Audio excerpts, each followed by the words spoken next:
Hello কাছের মানুষজন, কেমন আছেন সবাই? আসলে দেখতে পাচ্ছেন যে আসলে পেঁপে বাগানে রয়েছি। আসলে এটি পেঁপের একটি দেখেন কি সুন্দর। পেঁপেটার জাত হচ্ছে রেড গান টু। এইমাত্র এই গাছটি থেকে পেঁপেটি পাড়া হয়েছে। এই দেখেন এখনো পাকা পেঁপে, এগুলো সব পাকা। এই গাছটি থেকে এই পেঁপেটি পাড়া হয়েছে। আসলে কি সুন্দর লাল টকটকে দেখতে পাচ্ছেন, অসাধারণ মিষ্টি এবং বেশ ভালো। বেশ গাছটি দেখতে পাচ্ছেন যে এখন গোড়া থেকেই আসলে পেঁপে হয়েছে। পুরো বাগানটিতেই আসলে অনেক পেঁপের গাছ রয়েছে। 3 রকমের ভ্যারাইটির এখানে পেঁপে রয়েছে: ইন্ডিয়ান শাহি, কাশ্মীরি শাহি এবং রেড গান টু। 2-3 জাতের পেঁপে গাছ রয়েছে এখানে। এই বাগানটিতে এসেছি আসলে বাগানটি দেখার জন্য। আমি এখন এই মুহূর্তে আছি যে বরিশাল জেলার বাবুগঞ্জ উপজেলার বাইলাখালী গ্রামে। এই বাইলাখালী গ্রামে আসলে অনেক উদ্যোক্তাই রয়েছে। সেই উদ্যোক্তার একজন বিকাশ মিস্ত্রি, তার বাগানে রয়েছে। তার বাগানে আসলে এই যে দেখতে পাচ্ছেন, এটা হচ্ছে ইন্ডিয়ান শাহি।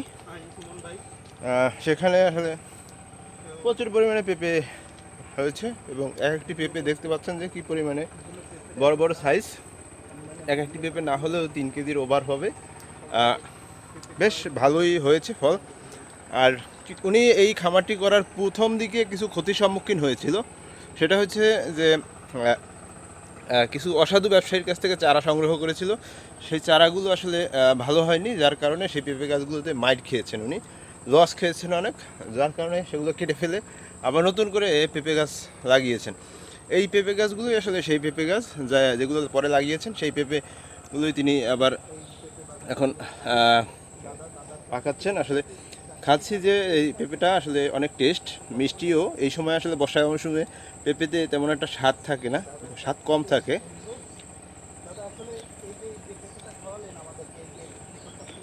রেড গান টু আসলে দেখতে পাচ্ছেন যে কী পরিমাণে লাল টকটক করছে, খেতে অসাধারণ মিষ্টি, খুবই ভালো। আসলে এই বাগানটিতে আমি প্রায় আসি দেখতে। গাছগুলো অনেক ছোটো ছিল, এবার এসেছি অনেক দিন পরে, কারণ এই পেঁপেগুলো হয়েছে। তারপরে আসলে আমাকে খবর দিল, তাই না এসে পারলাম না, আপনাদেরকেও সাথে দেখাই।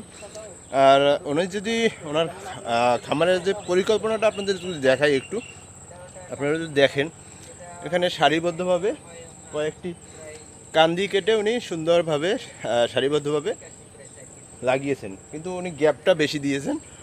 অন্যান্য যে বাগানগুলো আমি ভিজিট করি সেখানেও দেখেছি আসলে তার বাগানটা একটু গ্যাপ বেশি হওয়ার কারণে মাঝে উনি আরও একটি সারি পেঁপে গাছ লাগাতে পারতেন। কিন্তু ভবিষ্যতে সামনের বার আর তিনি সেই ভুলটি করবেন না।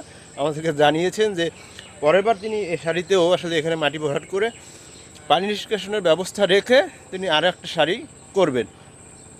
আর একটা বিষয় হচ্ছে, আর বর্তমান সময়ে আসলে কৃষি একটি স্বনির্ভর হচ্ছে, মানুষ অনেকটা লাভবান হচ্ছে কৃষি করে।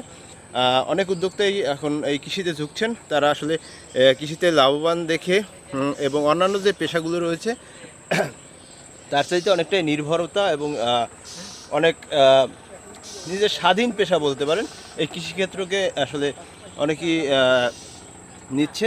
তা সেই হিসাবে আসলে এই কৃষি আপনি যদি দেখেন, এই পেঁপেগুলো কি সুন্দর আসলে ফল ধরেছে। সারা বাগানে আসলে ঘুরলে আসলে আপনার মনটা জুড়িয়ে যাবে। কিভাবে এই বিকেলবেলা আমি রয়েছি এই বাগানটিতে, আসলে কত সুন্দরভাবে পেঁপেগুলো হয়েছে। যেটা বলতে চাচ্ছি, যারা উদ্যোগী হতে চান আসলে তাদের পরিশ্রম করতে হবে। নিয়মিত পরিশ্রম করলে পরেই আপনারা আসলে একটা ফল পাবেন এরকমের। যে এই যে পেঁপেগুলো দেখছেন, এরকমের পেঁপে হবে আপনার বাগানে। এইগুলো বিক্রি করেই আপনি স্বাবলম্বী হতে পারবেন। আর একটা বিষয় হচ্ছে, পরিশ্রম করতে হবে। কৃষি করতে হলে অবশ্যই পরিশ্রম করতে হবে, যথেষ্ট পরিমাণ পরিশ্রম করতে হবে। তাহলেই আপনি যত এই মাটির সাথে মিশে থাকবেন, ততই আসলে আপনার পরিশ্রম ফলন আসবে এবং ভালো মুনাফা আয় করতে পারবেন। তবে আজকের এই যে পেঁপে বাগানটি দেখতে পাচ্ছেন, বিকাশ মিস্ত্রি আসলে তিনি ভালোভাবে পরিশ্রম করে তিনি এই তার কৃষি ফার্মটি গড়েছেন। তিনি অদূর ভবিষ্যতে মানে আরও এটি বাড়ানোর চেষ্টা করছেন। আর আরেকটি তার ইতিহাস রয়েছে, এই যে খামারটি রয়েছে যার, তিনি আগে আসলে একজন মাহিন্দ্রা ড্রাইভার ছিলেন, গাড়ি চালাতো। তিনি সেখান থেকে আসলে তেমন একটি অর্থ উপার্জন করতে পারতো না। সেই উপার্জন তাকে আসলে কর্মঠ করতে পারেনি। সেই কর্মঠ না করার কারণে তিনি কৃষিতে আসলে নিজেকে মনোনিবেশ করেন। সেখান থেকে তিনি আসলে এই কৃষিক্ষেত্রে আসেন এবং এই কৃষিতে আসলে নিজেকে এ, নিয়োজিত করেন। তারপর থেকে কৃষির 1 বছরের মাথায় উনি আসলে সফলতা দেখতে পান। সফলতা এখন আর কি তার দোরগোড়ায়, আপনারা দেখতেই পাচ্ছেন। তিনি ইতিমধ্যে ভালো লাভবান হচ্ছেন।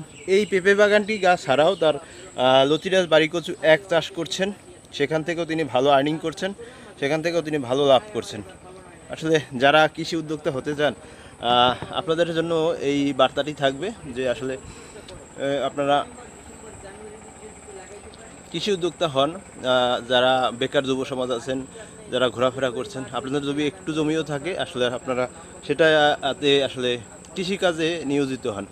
কারণ 1 দিন না 2 দিন না, আসলে আপনার 2-1 বছর এর পিছনে সময় দিলেই আপনি আসলে নিজে একজন উদ্যোক্তা হয়ে উঠবেন এবং একজন ভালো খামারিও হয়ে উঠতে পারেন। তবে আজকের ভিডিও এই ছিল। সবাই ভালো থাকুন, সুস্থ থাকুন। আল্লাহ হাফেজ।